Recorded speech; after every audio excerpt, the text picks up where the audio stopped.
Before there were temples, before scriptures were written, before the first names of gods were carved into stone, there was something else, someone else, a god who came first, not one remembered in myths, not one honored in rituals today, not one who appears in any book.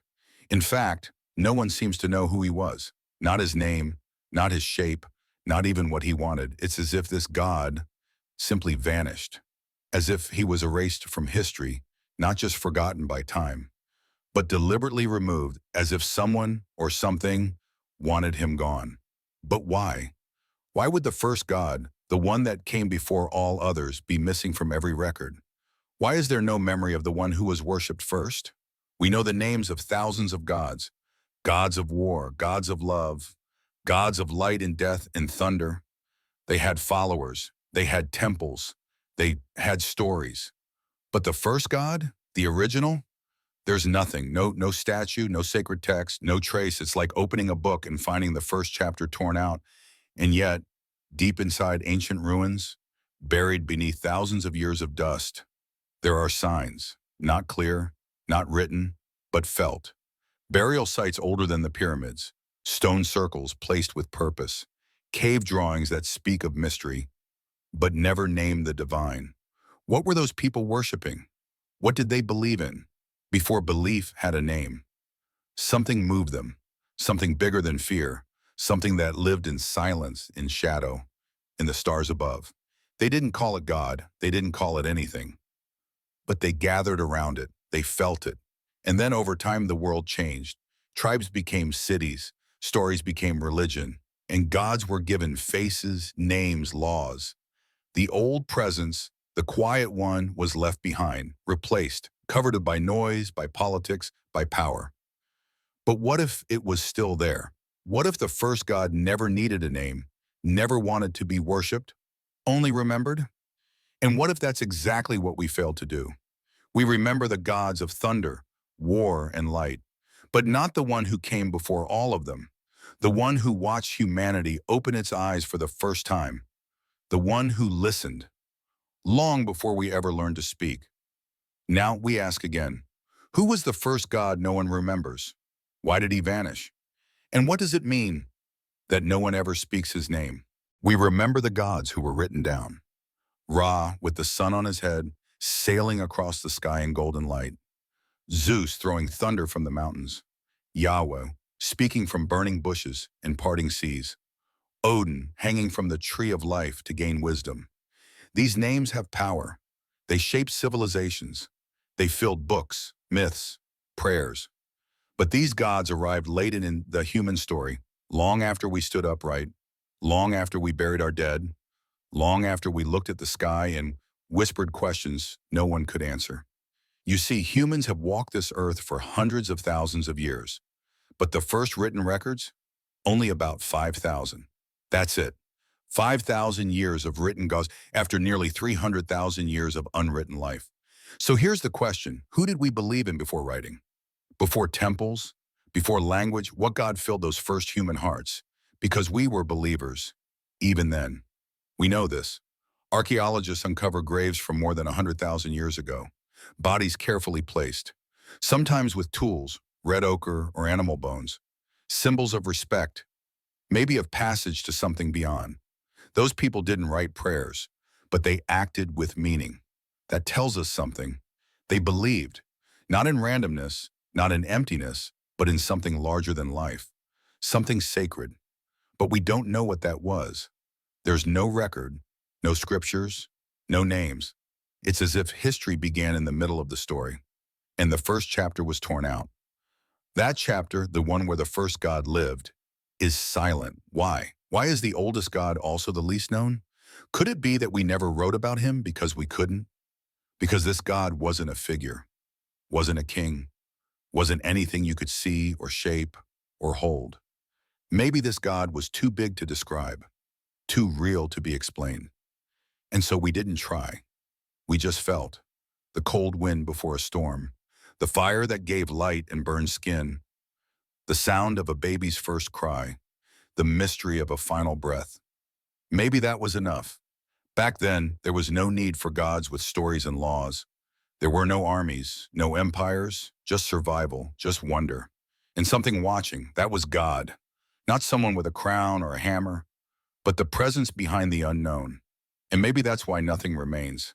Because once we learn to write, we also learn to reshape, to define, to own. We gave the divine a name, a face, a gender, a story. And in doing that, we left the first God behind, not by accident, but by choice. The God that couldn't be understood was replaced by gods we could understand, gods we could talk about, pray to, worship in temples built by men. But those gods, they weren't the first. The first came in silence. And silence doesn't survive on scrolls. So now we have legends, myths carved into stone. But the truest mystery still lies in the unwritten years, the missing pages of time, where our ancestors felt a presence so deep. They didn't need to explain it. They just lived with it, trusted it, feared it, and maybe loved it in a way we no longer understand. What if the first God didn't disappear? What if we buried him under layers of names, temples, and noise? And what if, in the quiet spaces between those layers, he still waits? We searched the missing pages of time. We saw the silence. We felt the gap. Now we ask a harder question. What if the first God had no name? Because there was nothing to name. What if he or it was never a person at all? Not a father, not a mother, not a king in the sky, but something else entirely. A feeling, a presence, a force in the world that couldn't be seen and couldn't be described. Something that wasn't shaped like us. Something that didn't speak, punish, or reward. Something that didn't demand sacrifices or offer blessings. Just a presence. Always there, unseen, but deeply known. Maybe that's why no record of him exists. Because there was nothing to draw, nothing to carve, nothing to say. Early humans might have felt this God in fire and wind, in water, in the night sky that never ended. But they didn't speak of it. They couldn't. Not because it wasn't real, but because it was too real. Too large for words. Too deep for names. Too powerful to reduce into human form. Think of what it meant to be alive 50,000 years ago. No cities, no language as we know it. Just instinct, emotion, fear, and awe. And yet, even then, we buried our dead. We placed stones in circles. We sat around fire and looked to the stars. Why? Because we felt something, not logic, not knowledge, but a connection. Something told us we are not alone. But when you can't describe the thing you feel, when there are no words, no myths, no books, then that thing becomes impossible to remember later. You can only pass it on through silence, through rituals, through shared feelings that eventually fade. And so, over time, the God without a name vanished. Not because people stopped believing, but because the belief had no shape. When language evolved, we gave names to everything. We named the sun, we named the storms, we named ourselves, and we began to shape our gods too. We gave them voices and powers and homes in the sky or beneath the earth. We told stories about them. We made them like us, but the first God wasn't like us at all. That God didn't have a face or a voice or a name to be remembered. And that made him vulnerable to time, because what can't be spoken can't be repeated, and what can't be repeated disappears. Even now, when we look back at ancient carvings and symbols, we ask, who were they worshiping? We try to match every image to a deity we already know. We try to fit their silence into our language, but maybe the truth is simpler. Maybe they didn't have a God the way we understand it. Maybe they had only presence, only reverence for the unexplainable. A God who didn't live in temples, but in wind, in death, in fire, in birth. A God who never said a word, and yet was always there, and maybe, just maybe, that's why he was forgotten. Because we only remember what can be told, and the first God could only be felt. And what is felt but never spoken vanishes faster than any statue ever broken. But maybe the story isn't lost completely. Maybe it lives inside our deepest questions, the ones that still haunt us, still pull at us. questions without answers, feelings without names, like echoes from a God who never needed one. Before temples, before priests, before any word like religion even existed, humans still believed in something. They didn't have names for it. They didn't have stories to explain it, but they felt it. It was in the storm that cracked open the sky, in the silence of night, in the warmth of fire and the cold breath of death. Something was always there. No one told them to worship.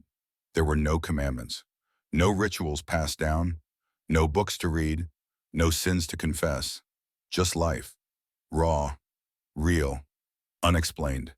And in the middle of that life, something more. Call it mystery, call it fear, call it awe. But it was there, and they knew it. These early humans, living in bars, walking barefoot through forests, staring at the stars without names. They had no religion, but they had something deeper, awareness. An awareness that life wasn't just survival, that something else moved behind the world they saw. They didn't separate life from spirit. It was all the same. The river wasn't just water. It gave life. It destroyed. It changed. It was something more. The sky wasn't just empty. It had patterns, light, thunder. It spoke and fire. It warmed. It cooked. It protected. But it also burned. It took. It reminded them they weren't in control. So maybe they began to ask without words, what is this? Why does it feel alive? Who made this? But there was no answer. Only silence. And that silence felt like a presence. They didn't have gods with crowns and weapons. They didn't build temples out of stone. They didn't kneel. They lived. And while they lived, they wondered. And while they wondered, they believed. Not because someone told them to, but because they couldn't ignore the feeling. Something was there, watching, moving, being. This was before belief had borders, before it had names, before it had enemies. No one argued over whose God was true, because there were no names to argue about. The divine wasn't something separate. It was inside everything. Inside the hunt, inside birth, inside fire and sky and stars and bones. This is what belief looked like before religion had rules. It wasn't about control. It wasn't about heaven or punishment. It was about trying to make sense of the impossible. They didn't draw gods on cave walls. They drew animals. They drew life. Because life was the mystery. And maybe life was the God. The breathing of the earth, the rising of the sun, the return of the seasons, the first cry, the final breath. These were not ordinary things. They were sacred, without needing to be called sacred. And then, over time, things changed. Language became more complex. Groups grew into tribes. Tribes became cities. And as the world got louder, belief became more organized. People needed structure. They needed stories. They needed control. And so religion was born. It brought temples and titles and rules. It gave names to the nameless, faces to the formless, books to the silent. But in doing that, something was lost. The first feeling, the pure, raw wonder. The belief that didn't need to be spoken because it was felt in every moment of being alive. The first God wasn't a king, wasn't a warrior, wasn't a judge. It was the quiet presence in everything, everywhere, all at once. No form, no rules, just mystery and meaning. And maybe that's why we forgot, because you can't build temples for something you can't explain. You can't write scriptures for something that can't be named. You can't hold on to a God that never asked to be held. You can only feel it, live with it, and then let it go. As human beings grew, so did their world. We stopped moving with the seasons. We built homes, then villages, then cities. We planted crops. We made tools. We created systems, leaders, armies. And with all of that growth, something else began to change. The way we saw the divine. In the early days, belief was quiet, personal, unspoken. It didn't need names or rules. It lived in the wind, in the fire, in the spaces between. But that kind of God doesn't work in a growing world, because as the world became more complex, so did our fears. What if the crops failed? What if enemies came? What if the sun didn't return? And in fear, we started wanting more from our gods, not just presence, protection, not just wonder, control. We needed gods who answered, gods who listened, gods who took sides. So we gave them names, we gave them roles, we gave them power, gods of war, gods of harvest, gods of justice and kingship. They were no longer quiet forces. They became rulers, judges, weapons in the hands of nations. The old God, the silent one, the nameless one, didn't fit this new world. He didn't command. He didn't threaten. He didn't choose favorites. He didn't offer victory in battle. He didn't promise reign or wealth. So people forgot him, not because he stopped existing, but because he no longer served the system. And systems always push out what they can't use. As kings rose, gods began to look like kings, dressed in gold, seated on thrones, demanding obedience. Religion became law, belief became structure, and the sacred became a tool of control, a symbol of power. The God who lived in everything, who needed no temple, was slowly replaced because he didn't bring order. He didn't fit into temples or scrolls or ceremonies. He just existed. But that wasn't enough anymore. People began to build religions that told them exactly what to do, when to worship, what to say, who was chosen, and who was not. And the old guy, the first gun, the formless gun was buried, not with anger, not with hatred, but under layers of purpose. He was buried by need, by fear, by power. And so history marched on.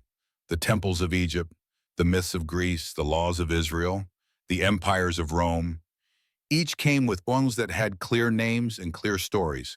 Each claimed to hold the truth. But beneath them all, if you dig deep enough, there is silence, not absence, but silence, the kind of silence that once held the world together. Before kings, before war, before rules, the God who never asked for praise, never claimed a people, never promised paradise. He was too quiet, too free, too wild. So they built over him. And now we look back and ask, where is the first God? The truth is, he may still be here, but not in the temples, not in the books, not in the names we chant or the titles we give. He's buried, not by dust, but by time and power. When something disappears from history, it doesn't always vanish completely. Sometimes it leaves behind a trace, a mark, a whisper. And though the first God was buried by time and power, some clues still remain. Not in books, not in temples, but in forgotten places. Places older than written language, older than civilization itself. We're talking about burial sites tens of thousands of years old, caves where humans once lived, painted and died. Stone circles that rise silently from the earth, aligned with stars no one could measure. These aren't ruins of cities. They're echoes of belief. Echoes left by people who had no words for what they felt, but still felt something. Take the graves, for example. Bodies buried carefully, not tossed aside, laid down with tools, beads, bones, painted in red ochre, the color of blood, or maybe life. That isn't survival. That's meaning. They didn't just bury the dead. They honored them, prepared them. For what? For something more. Something after. That's not science, that's belief. But belief in what? There's no name written beside these people. No image of a god carved on stone. No prayers or stories preserved. Only silence. Yet silence can speak. And in these places, it does. You can feel it. The intention, the reverence, the sense that something greater was present. And it wasn't just in burials. Across continents, we find standing stones, massive rocks placed in circles, or rows or aligned with the sun and moon. No one knows who built them. No one knows exactly why, but they weren't random. They were deliberate. They were sacred. And again, no gods are named, no faces are drawn, no legends survive, only mystery. And that mystery feels familiar because it matches what we felt all along. That the first God wasn't like the others, not loud, not demanding, not visible, just there, present, still. And maybe, just maybe, these forgotten places, these caves, these stones, these graves are not just remnants of people, but remnants of a God without a name, without a story, but with a presence so powerful people arranged their lives around it without ever writing it down. They didn't worship the way we think of worship. They didn't follow laws or sing hymns, but they paused, they created, they buried, they aligned stones with stars. They felt something, and that feeling might be all that remains of the first God. But here's where it gets more interesting. These clues show up everywhere, in different lands, different cultures, different times, and yet the pattern is the same. Careful burials, red pigments, stone markers, cosmic alignments. How did they all do this? Without contact, without language, without shared myth? What if they did share something? Not words, not stories, but instinct, a shared memory, a silent knowing, a presence passed down not through speech, but through sensation, through awe, through fear, through the pull of the stars and the mystery of death. Maybe these weren't just cultural coincidences. Maybe they were shadows of the same forgotten truth, pieces of a belief so old it no longer has a face, but still has a shape, like footprints left in wet stone before the sand and time covered them, like breath in cold air, visible only for a moment, gone, but real. Maybe the first God left no temple, because the world itself was the temple. Maybe there are no written records, because the belief came before writing. Maybe the first God was never lost, just left behind. And the only clues we have now are buried in forgotten places, where silence still listens, and stones still remember. We've searched graves, studied stone circles, followed ancient paths carved by people who left no names, no gods, no written prayers, and all we found are echoes, whispers, fragments. But what if that's not because the first God disappeared? What if he never left? What if the reason we can't find him in books, in temples, or in myth is because we've been looking in the wrong places? We search for names, for faces, for golden thrones and thunder in the sky, but maybe the first God wasn't meant to be seen. Maybe he was meant to be felt, felt in the wind that suddenly changes direction, in the silence of an empty forest, in the weight of a sunset that feels too heavy to explain. What if the God we forgot was never gone? What if he's still here, not in the things we built for him, but in the things we cannot build?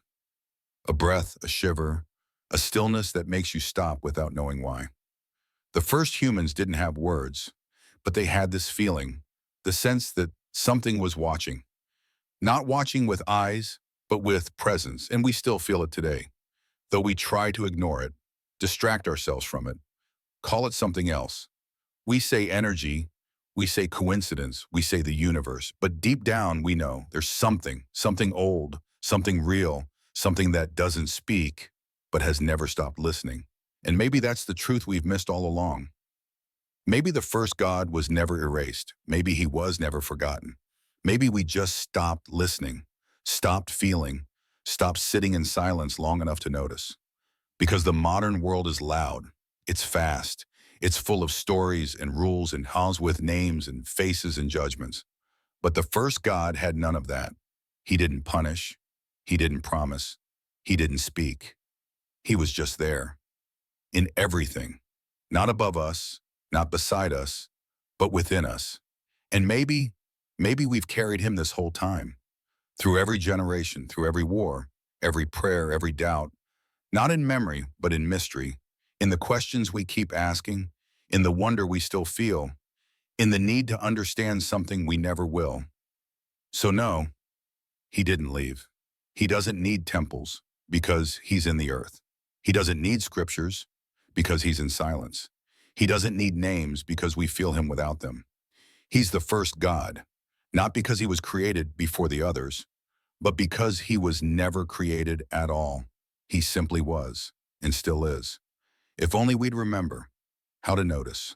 So, who was the first God, the one we never named, the one who left no face, no temple, No written word, the one buried not in stone or scripture, but in silence. We've looked in graves, in ruins, and stars. We've followed the faintest clues left by people who never spoke his name. And still, we don't know. Maybe we never will, because this God came before memory, before language, before belief had structure. He was not passed down in books. He was not protected by rituals. He was not bound to one land, one tribe, or one story. He simply was. And maybe that's the reason he's still with us, because he was never meant to be captured, never meant to be explained, only felt, only known, deep in the part of us that doesn't use words. We feel him when we look into the fire and say nothing. When the night is so quiet, it makes us hold our breath. When we lose something we love and feel the weight of that loss like a presence in the room. That might be him. Not a God of thunder, not a God of laws, not a God of fear, but the God who existed before fear had a name. The God who never promised answers, only mystery. Who never needed belief, only awareness. And maybe that's what makes him more real than any other. Because even though we've forgotten the details, we've never stopped asking the question. Who was the first God? That question alone keeps him alive. Not in books, not in temples, but in us. In wonder, in silence, in the space between knowing and not knowing. And that's the beauty of it. Maybe we were never supposed to find him, only to search, to feel, to remember. Not with memory, but with something older.